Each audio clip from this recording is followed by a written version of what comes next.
So if you really want to pull out the big guns for hydrotherapy, you can do something called a cold wet sheet wrap.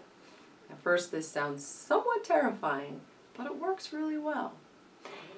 What you do is you take a sheet, a bed sheet. You want something very thin and somewhat large. You soak it in a bowl of ice water and you wring it out as best as you can.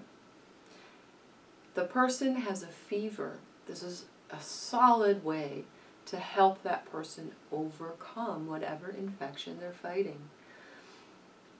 And what you do is you want to be on bare skin as much as possible. Ideally, you have that person in a warm bath or shower prior to, so that the blood is on the outside of the skin and they're a little bit pink.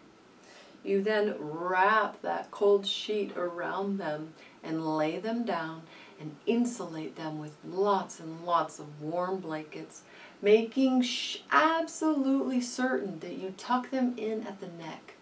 Even if you have to get a separate towel or blanket, it's critical that you don't let heat escape from the chest. You really want to insulate them as best as possible. The duration that you want to do this for is usually about 45 minutes. However, if you see that person break out in a full sweat, then they'll be done with it. You should never actually feel cold on the inside through these processes of hydrotherapy. It's only for a short period of time that you feel chilly. The rest of the time you actually feel invigorated. One of the shorter ways that we can do hydrotherapy, especially for prevention, is by simply ending our warm showers with a splash of cold water. In Germany, what they would do is make you do exercise to get heated up. So they would run people until they were hot and sweaty and then hose them down with a freezing cold hose. So just freshening up with a quick splash of cold water in the shower is a blessing. You're lucky.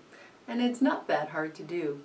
Again, you should never feel cold on the inside, and really it only takes about a minute.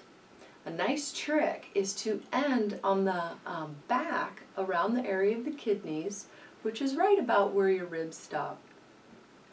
That helps you get the whole blood system refreshed. What this does is it helps the blood go into the core. In Ayurvedic medicine, this is very important because they feel that you lose energy if you don't keep your heat inside of you. So, for prevention, and if you don't have time to do a cold wet sheet wrap, or you're too afraid to sleep with cold socks on, then you get to end your showers in cold. If you live in Arizona and it happens to be summer, you're lucky because you get to get used to it with lukewarm water. But again, you can train yourself into this a little bit easier by starting with lukewarm and then transitioning to colder.